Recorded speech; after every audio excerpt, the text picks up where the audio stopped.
खानदेशची speciality असलेली झणझणीत काळ्या मसाल्यातली चिकनची भाजी आपण आज बघणार आहोत। मी सांगितलेल्या पद्धतीने जर का तुम्ही ही भाजी केली तर घरातले तुमचं कौतुक केल्याशिवाय राहणार नाही आणि अगदी बोटं चाटत सगळी भाजी संपवून टाकतील आणि पुन्हा पुन्हा हीच भाजी करायला तुम्हाला सांगतील ह्याच पद्धतीने।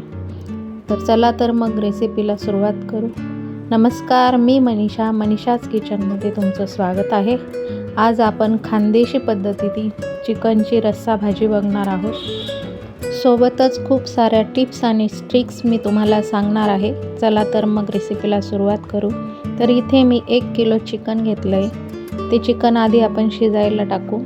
तर इथे मी तेलात 2-3 तमालपत्र, 3 ते 4 हिरवी विलायची आणि 1 इंच दालचिनीचा तुकडा हे सगळं तेलात टाकून आपल्याला थोडंसं परतून घ्यायचं आहे। नंतर त्यात आपण टाकणार आहोत एक छोट्या आकाराचा कांदा मी बारीक कापून घेतला आहे, तर तोही आपण त्यात टाकून घेऊ।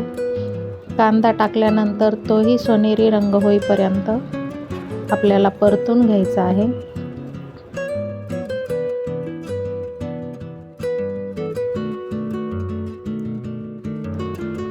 हे बघा, अशा पद्धतीने कांदा आपला आता छान परतून झाला आहे। आता आपण त्यात टाकणार आहोत अर्धा चमचा हळद। हळद टाकून झाल्यानंतर पण आपण ती चांगली मिक्स करून घ्यायची आहे। हळदीचा रंग त्यात उतरला पाहिजे। आणि नंतर मी चिकन 3 ते 4 पाण्याने चांगलं स्वच्छ धुवून घेतलेलं आहे, तर ते चिकन आपण त्याच्यात टाकून घेऊ आणि चिकन टाकल्यानंतर पण आपण ते चांगलं मिक्स करून घ्यायचं आहे।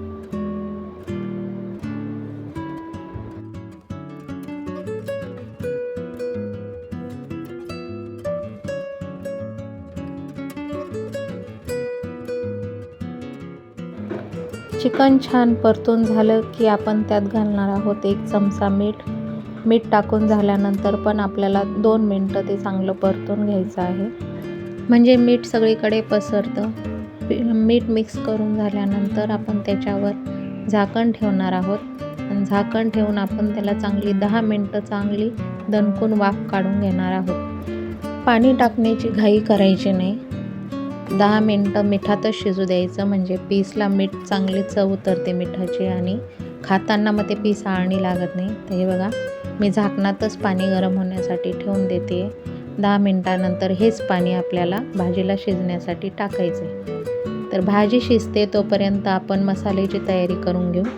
इथे मी खोबरं घेतलं आहे, 2 इंच खोबऱ्याचा तुकडा बारीक कापून घेतला आहे, तो सोनेरी रंग येईपर्यंत परतून घेतला आहे। आता ह्याच तव्यावर आपल्याला कांदा भाजून घ्यायचा आहे।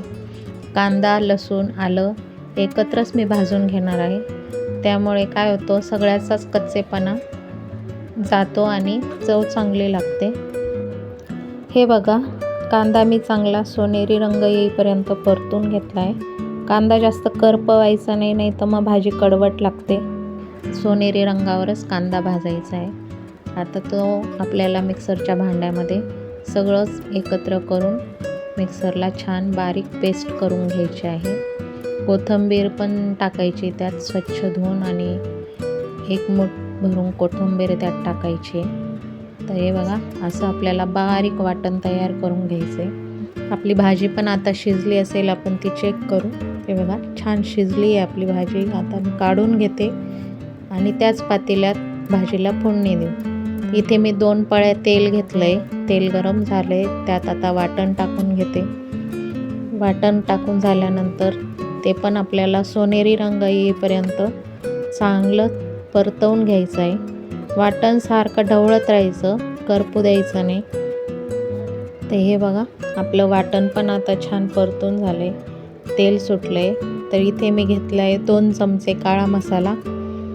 मसाला तुम्ही तुमच्या गरजेनुसार घेऊ शकता। कोणी तिखट खातं, कोणी फिकट खातं, तर आमच्या घरात मध्यम लागतं, तर मी 2 चमचे काळा मसाला, 1 चमचा चिकन मसाला घेतला आहे। मसाला टाकून झाल्यानंतर तो पण आपल्याला व्यवस्थित परतून घ्यायचा आहे। मसाला परतून झाला की मग त्यात आपण जे शिजवलेलं आहे चिकन, ते पीस टाकून घेणार आहोत। ते बघा, अशा पद्धतीने आता मी त्यात पीस टाकून घेत आहे।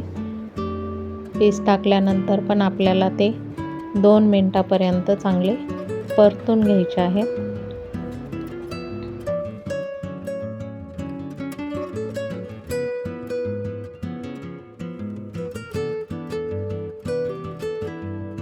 मसाला सगळ्या पीसला व्यवस्थित लागला पाहिजे. सगळं छान एकजीव करून 2 मिनिटं परतून घ्यायचं आहे. सगळं परतून झालं की मग त्यात भाजीचं जे सूप निघालेलं आहे ते सूप आपण टाकून घेणार आहोत. हे बघा अशा पद्धतीने.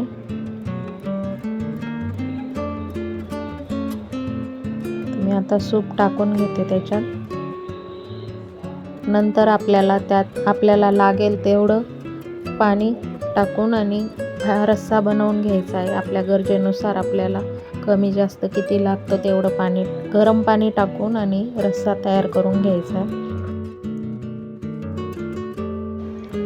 भाजीला दाटसरपणा येण्यासाठी इथे मी एका वाटीत येसूरचं पीठ घेते. 1.5 ते 2 चमचे येसूरचं पीठ इथे घेते. ते पीठ आपल्याला पाण्यात कालवून आणि मग भाजी उकळायला लागली की मग त्या भाजीत आपल्याला टाकून द्यायचं आहे आणि भाजी ढवळून घ्यायची. म्हणजे पीठ त्यात टाकलं की गठुळ्या होत नाही ढवळल्यामुळे आणि भाजीला छान दाटसरपणा येतो. तुम्हाला जर येसूर बनवण्याची रेसिपी बघायची असेल तर मला कमेंटमध्ये सांगा. मी तो पण व्हिडिओ नक्की घेऊन येईल. तर हे बघा आपल्याला भाजी आता चांगली 10 मिनिटं उकळून घ्यायची आहे आणि मग गॅस बंद करायचा आणि भाजी आपल्याला वाढून घ्यायची. चपाती किंवा नान सोबतही भाजी तुम्ही खाऊ शकता, पण भाकरीसोबत ही भाजी जरा जास्त छान लागते. तुम्हाला माझी रेसिपी कशी वाटली कमेंटमध्ये नक्की सांगा. अजून कुठली रेसिपी तुम्हाला बघायची असेल तर तेही सांगा. रेसिपी आवडल्यास रेसिपीला लाईक करा, शेअर करा आणि माझ्या चॅनलला सबस्क्राईब करा. अशाच नवनवीन रेसिपीजसोबत आपण पुन्हा भेटू. व्हिडिओ शेवटपर्यंत बघितला त्याबद्दल मनापासून धन्यवाद.